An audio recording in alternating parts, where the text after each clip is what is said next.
E aí galera do Open Eventos, tudo bom? Olha a Tassis aqui de novo e agora vamos falar sobre a década de 90 dos quadrinhos, de 1996 a 1999. Vamos finalizar a década de 90 e vamos para o vídeo sem mais delongas, simbora!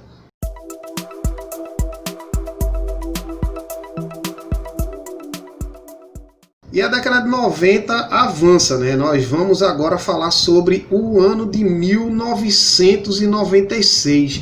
Já em 28 de janeiro, temos aí uma notícia não muito contente, não muito alegre, uma notícia não muito agradável, porque tivemos duas mortes que abalaram o cenário quadrinístico, né?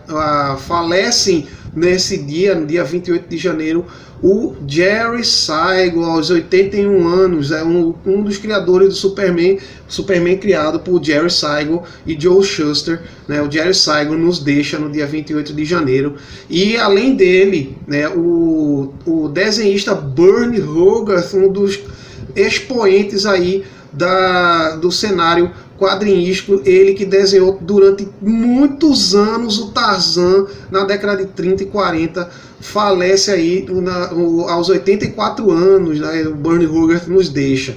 Né? Continuando, em março de 96, a DC Comics encerra a revista Sandman em sua edição número 75, trazendo a história A Tempestade, uma das melhores histórias do Sandman. O personagem Morfeu, ele vai visitar novamente o seu amigo, o William Shakespeare, e pede a ele para criar uma peça, e essa peça justamente é a famosíssima peça A Tempestade. E continuando aí o mês de março, a DC Comics iniciou a saga Contágio na revista do Batman, Shadow of the Bat, número 48, em que Batman e Azrael precisam deter uma praga enviada sobre Gotham City pela Ordem de São do Mar. Sim, a mesma ordem que criou o Azrael, ela joga sobre a cidade de Gotham uma variante do vírus Ebola chamado Apocalipse, a qual consegue matar a vítima em até 12 horas. Em maio de 1996 é publicada pela Marvel a revista X-Men, veja só, é a revista X-Men com A, não é a revista do supergrupo X-Men, é a revista do personagem X-Men, número 15, em que nos é apresentado pela primeira vez o vilão Massacre, né, chamado de Onslaught no original em inglês, entidade psíquica e representação física da mente de Magneto e de todo o conjunto de frustrações e desejos reprimidos do professor Xavier. Massacre, que é uma fusão das mentes de Magneto e Xavier num único ser, uma entidade quase onipotente, dotada de poderes aí fantásticos. Possivelmente Massacre surgiu dentro da mente de Xavier no momento em que ele testemunha Magneto arrancar o adamante do esqueleto do Wolverine, em que naquele momento Xavier atingiu o limite de sua tolerância aos atos do vilão, desligando a mente dele, eventos vistos durante a saga Atrações Fatais no ano de 1993. Uma parcela da mente de Magneto passa para dentro da mente de Xavier, potencializando todos os desejos e emoções negativas reprimidos por mais de 30 anos, fazendo isso tudo tomar forma, aí a forma do vilão Massacre. Ainda em maio, a DC Comics lança a minissérie em 4 edições Kingdom Come, o Reino do Amanhã no Brasil, de Mark Waid e Alex Ross. É uma das obras-primas aí do artista Alex Ross e do roteirista Mark Waid. E se você nunca ouviu falar de Alex Ross, dá uma lida em Kingdom Come e você vai ver o que é uma obra-prima em forma de quadrinhos, aí os desenhos ultra realistas do Alex Ross. Alex Ross aí que ficou também conhecido a série Marvels, que também emplacou o estilo ultra realista aí do artista, dessa vez lá na Marvel. Se não conhece, recomendamos ambas as séries. Vai procurar aí em qualquer lugar onde você encontrar aí na internet, vai procurar e dar uma lida, você não vai se arrepender. Em junho de 96, nas páginas da revista X-Men número 53, começava então a saga crossover Massacre, agora de uma vez por todas. Nessa edição número 53 da revista X-Men, agora sim, a revista do supergrupo X-Men, né, dá início à saga Massacre. Também em junho daquele ano, a Marvel cancela a revista Doctor Strange Sorcerer Supreme na edição número 90, com a história Born Again, em que ele impede o nascimento do demônio Titon através da mortal Victoria Montese. Titon é um dos maiores inimigos do Mago Supremo. Doutor Estranho não mais teria revista própria após esse cancelamento, ele não mais retornaria com a revista dele próprio. Em agosto de 1996, a DC Comics inicia a saga crossover da Bat-Família Legado nas páginas da revista Batman Shadow of the Bat número 53. A saga é sequência direta da saga Contágio. Dessa vez uma variante mais perigosa ainda do vírus Apocalipse é lançada sobre a cidade de Gotham, levando toda a Bat-Família a unir esforços para detê-lo, pois Robin está infectado. Como se ainda não fosse bastante, esta praga está sob o controle de Ra's al Ghul, que planeja eliminar 90% da humanidade e controlar o mundo e as pessoas que restarem. No dia 11 de outubro, a 30ª história da série de histórias do Asterix é publicada com o título Asterix e Obelix All at Sea. No Brasil ficou conhecido como A Galera do Obelix.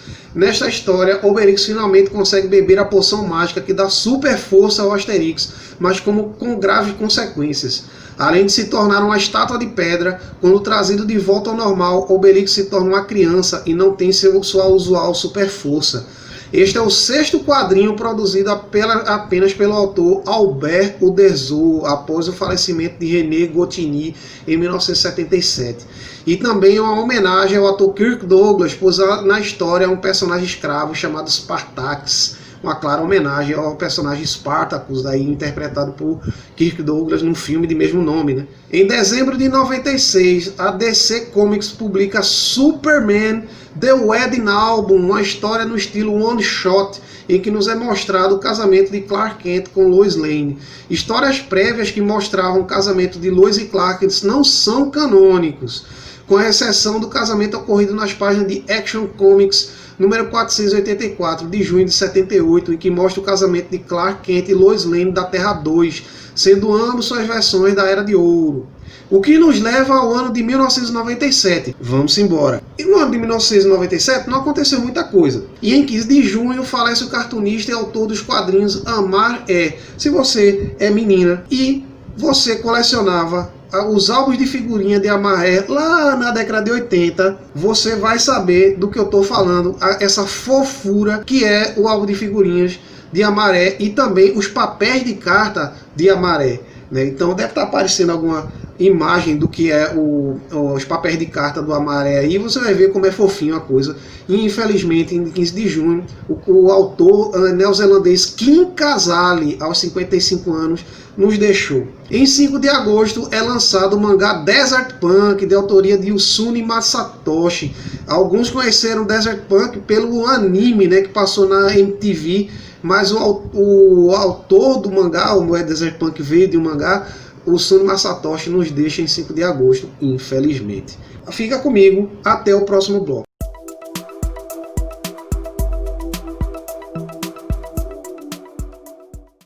Já no ano de 1998, em 28 de janeiro, o mundo perdia Shotaro Ishinomori, criador da franquia Kamen Rider, bem como o mangá o Cyborg 009, falecido aos 60 anos de idade, devido a uma parada cardíaca. Infelizmente, né, Shotaro Ishinomori Sensei nos deixa no dia 28 de janeiro.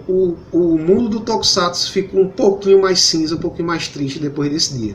E em fevereiro de 98 é publicada pela DC Comics a revista Superman Red, Superman Blue Special número 1, iniciando a saga dos Superman vermelho e azul, a qual seria concluída em junho do mesmo ano.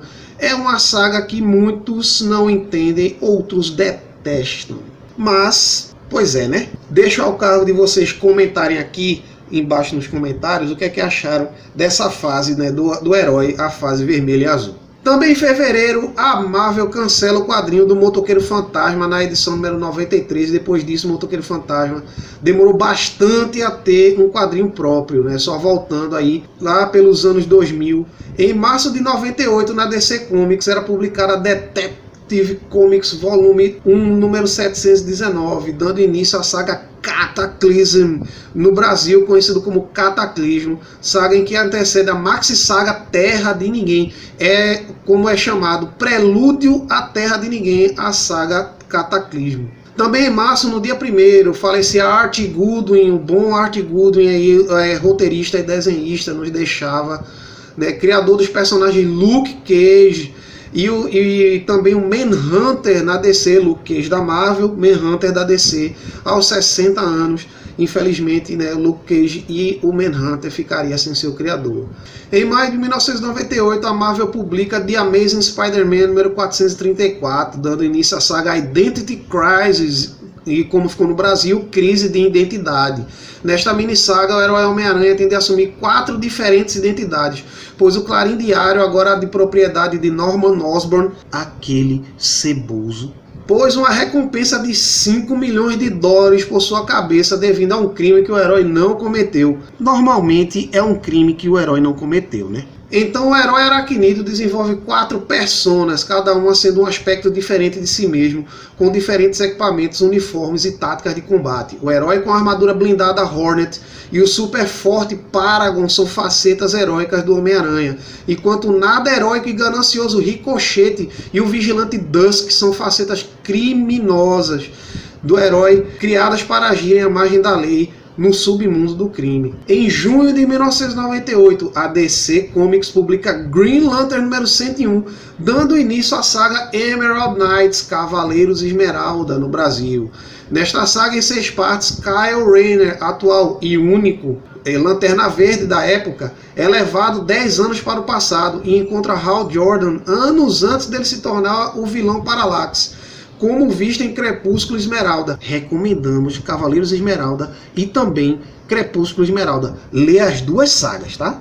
Os eventos dessa saga se preparam o terreno para a maxi saga 0 Hora. Em 9 de setembro, após uma longa batalha judicial, o autor Albert Uderzo, aquele mesmo do Asterix que eu falei agora há pouco, ganha a causa pelos direitos aos lucros de sua obra contra a editora Dargaud, que a editora estava tendo aí o monopólio de todos os direitos autorais das publicações do Uderzo e basicamente todo o dinheiro também, né? Também em setembro de 98, a DC Comics publica Elseworlds Finest, Supergirl and Batgirl. A história nos conta uma versão diferente dos eventos que levaram ao surgimento do Superman e do Batman, em que o jovem Kal-El não sobreviveria à sua chegada à Terra, jamais se tornando Superman, ficando o manto do herói para Kara Zor-El, a Supergirl, bem como o manto de Batman ficando para Bárbara Gordon, pois Bruce Wayne jamais teria se tornado Homem-Morcego. E em outubro, a Marvel publica Sensational Spider-Man número 32, iniciando o crossover de revistas do Homem-Aranha chamado The Gathering of Five. Infelizmente eu procurei o título em português dessa minissérie, eu não encontrei, tá? Então perdoa, e em que Norman Osborn reúne as 5 partes de um estranho artefato de poder, o qual só será revelado o objetivo dele no crossover Final Chapter.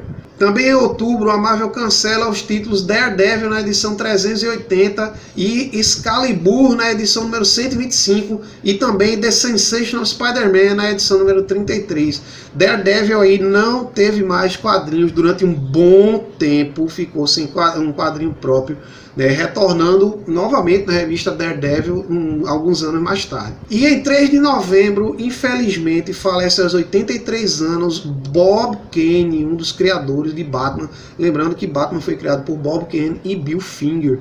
O Bob Kane nos deixa aos 83 anos aí no dia 3 de novembro de 1998. Em novembro, a DC Comics publica DC 1 Million número 1, no Brasil conhecido como DC 1 Milhão. Minissérie em 4 partes envolvendo toda a Liga da Justiça, em que os membros do supergrupo são transportados para o século 853, ano em que a DC Comics publicaria o número 1 milhão de seus títulos se mantivesse a frequência de publicações. Neste século, a Liga da Justiça e a Legião da Justiça Alpha se unem para deter os planos do vilão Vandal Savage, sendo ele imortal, né, existindo em ambas as linhas temporais, e Solaris, o Sol Vivo. A história também nos apresenta o Superman Prime, sendo ele o próprio Superman Kal-El, que havia se exilado no núcleo do Sol por 15 1000 anos e retorna naquele período de tempo dotado agora de poderes praticamente divinos. Também em novembro, a Marvel publica Amazing Spider-Man número 441, dando início The Final Chapter, arco final da história iniciada em The Gathering of Five. Norman Osborn reúne 5 partes do artefato que será utilizado no ritual, que ele pretende conduzir juntamente com mais 4 pessoas, incluindo Mattie Franklin, a futura Garota-Aranha, e a Madame Teia, a qual morre durante o ritual. Neste arco de história, acredita-se que a filha de Peter Parker e Mary Jane Watson, falecida durante a saga do clone, a qual ambos deram o nome de May em homenagem a tia May, que faleceu na saga do clone, estaria viva e sendo mantida como refém por Osborn, mas em verdade é revelado que a May, entre aspas, que de fato estava viva, é a própria tia May, e que a tia May, também entre aspas, que faleceu durante a saga do clone, seria uma atriz idosa contratada por Osborn, na qual foi injetado o DNA da May original. Ainda em novembro, a DC Comics lança a graphic novel Superman Paz na Terra, iniciando a série de graphic novels da dupla Paul Dini e Alex Ross. Olha o Alex Ross aí de novo, fazendo obras de artes que se parecem com quadrinhos. Não são quadrinhos que têm obras de arte, sim obras de arte que se parecem com quadrinhos. Se você não conhece o Alex Ross, dá uma procuradinha sobre a arte do cara, você vai ver do que eu estou falando,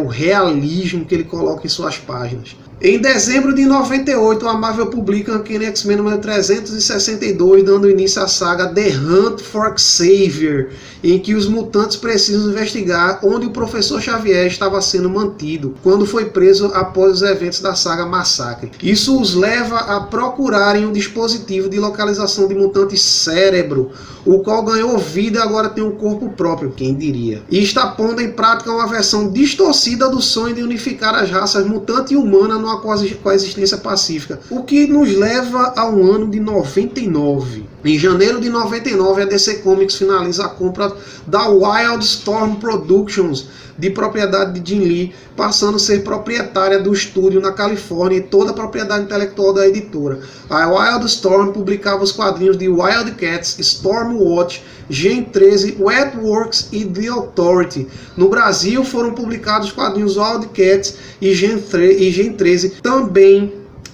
Além dessas publicações da Wildstorm, que era propriedade da Image, era parte da Image Comics, muitos outros quadrinhos da Image Comics eram publicados aqui no Brasil também. Se você não pegou essa fase, dá uma procurada aí, os quadrinhos da Image são muito bons. E continuando em janeiro, estreia na TV no dia 10 daquele mês a série animada Batman Beyond, ou Batman do Futuro, como ficou aqui no Brasil. E continuando ainda no mês de janeiro, a Marvel lança a série de revistas Web Spinners Tales of Spider-Man, a qual duraria por 18 edições, finalizando somente no ano seguinte. Nessas edições, arcos fechados de história são contados, não durando mais que 3 edições. Algumas das histórias da série de quadrinhos foram editadas no Brasil, aí nas revistas do Homem-Aranha, lançadas pela editora Abril. No mês de março, a Marvel cancela definitivamente o quadrinho de Incredible Hulk, iniciado em 1968, no número 474, aí, a revista do Hulk, quase 40 anos sendo publicada, e a Marvel encerra a linha de quadrinhos do Incredible Hulk, no mês de março. Em agosto, a DC Comics inicia a publicação sob o selo Vertigo dos quadrinhos 100 Bullets, ou 100 balas, como ficou no Brasil, do quadrinista Brian Azzarello. No Brasil, 100 balas foi publicada na íntegra pela Panini em 2011, também pelo selo Vertigo. Em outubro daquele ano, a DC Comics lança a graphic novel Batman Harley Quinn, na qual somos apresentados a origem da palhacinha do crime, seu romance com Coringa, seu tempo como psiquiatra no Arkham e também como Harley e Era Venenosa se conheceram e formaram a duradoura parceria entre ambas. Já em novembro de 99, a DC Comics lança a graphic novel Batman Guerra ao Crime, da dupla Paul Dini e Alex Ross, dando continuidade à série de graphic novels desenhada pelo Alex Ross e com o roteiro do Paul Dini, mais uma obra de arte em forma de quadrinhos. E com isso, minha gente, chegamos finalmente ao final da década de 90. A partir de agora, vem aí os anos 2000, vem aí novas sagas grandiosas aí na era dos 2000. É isso aí, um beijo e até a próxima.